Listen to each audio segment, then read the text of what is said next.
a former Minister of Power, and also a former Minister of Defense for Navy, in charge of Minister of State for Defense, Navy, and also a former Corps Marshal of the Federal Road Safety Commission, Dr. Olu Agunloye. Good morning, Doctor. Thank you for joining us this morning. Thank you very much. Thank you so much for creating time to join us. Good morning. Yes. Ask your take. Why are we here today? The power sector is collapsing, and you are once a minister in charge of power. So how did we get here, Doctor? Thank you very much.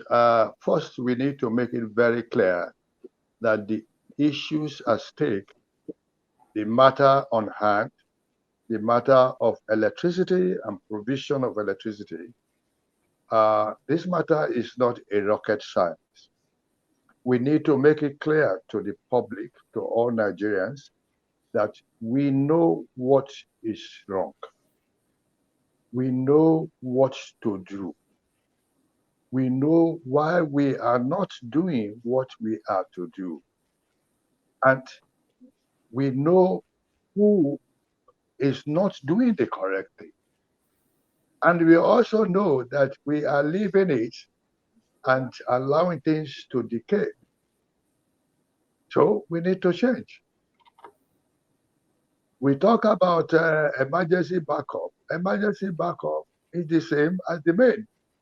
You're supposed to provide electricity in the left emergency backup, so you get another generator. Okay? So, but the point here is that we have not been able to do what we know we should do. Yes, it is not that we do not have emergency backup. Okay? It is because we do not have discipline. It is because we do not have focus. It is because we do not have determination. Because emergency backup is the same thing as the thing that we are backing up. So it's not as if you need rice and dodo, and for emergency backup, you have a bread in the house. It is the same rice and dodo that you must get as emergency backup. The point here is cast your mind back to 1986, 86, 87, 88, and so on. Nigeria needed only 1,500 megawatts of power. But the president at that time, IBB, provided 6,000. So Nigeria took them at batches and tranches of 1,500 and damaged them. Okay? By 1999, when I became the special assistant to the Minister of Power and Steel, Akubola at that time, Nigeria had less than 1,300 megawatts of power and was requiring to use 5,000 megawatts of power at that time. This is lawlessness. This is actual deviation of how to do things correctly. So what is we are seeing in the electricity grid collapse is the symptom of what we have in the social architectural collapse, total collapse in Nigeria in all sectors, especially in discipline, okay? Especially in a direction to go, especially in focus. This is a country that has no focus and no commitment to anything. We are running a country that has no single commitment to the future, has no commitment to young people, okay? And so electricity collapses is the same thing like bandits kidnapped 500 people in Katsina, state of president. It's the same thing as rituals going on. It's the same thing about young people taking into crime, taking into drugs, and committing suicide on a daily basis. All right, Dr. Agunloye, now tell us the way out of this. Way out of this is very simple. We must return to social justice. We must return to commitment to serve Nigeria. Once you are able to remove corruption from the electricity system, the thing will supply. Okay? So, but this is pervasive. But let me sound this notice and warning to other people. You cannot take corruption in isolation.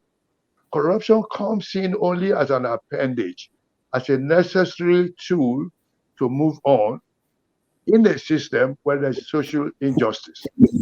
Nigeria is not able to provide justice. It will not be able to provide balance, will not be able to provide equality, will not be able to provide access to resources, and will need corruption to maintain that system of imbalance. So what we are saying to people is that let this country return to the basis and imbibe principles of social justice. And that is what we have been trying to tell them. You cannot plant maize in your farm and go there with something to reap yam or cassava from the place. What we are planting in Nigeria at the moment is injustice, and we are actually seeing the multivarious effects of this at every sector.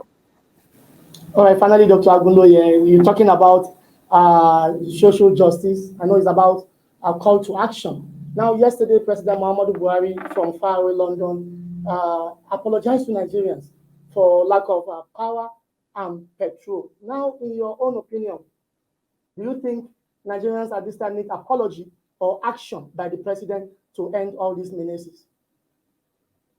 Let me tell you something. We do not need apologies from the president. But the president giving apologies shows that he's on step one of starting to work. The apologies allow people to say, oh, it looks like, it's beginning to look like this president understands and has a heart to do the correct thing. What we need for the president is for him to do the correct thing. He needs to do the correct thing. If he does the correct thing, we don't need apology from him.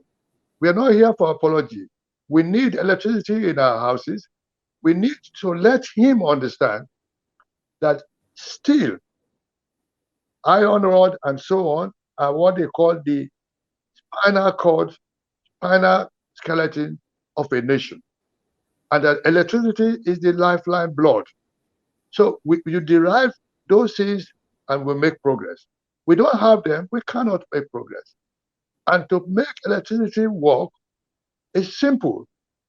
We know what it is. It is not rocket science. It is not like sending somebody to England to fly by himself. What is done in Ghana, in Kenya, in Europe, in Canada is the same thing that are on the books. We need money to purchase them. We have the money. And the people must just stop stealing the money. And that is what we're saying to them. They must just stop stealing the money. Because they steal the money, they mortgage the future of Nigeria. And they run us to this kind of thing. So, President, stop apologizing.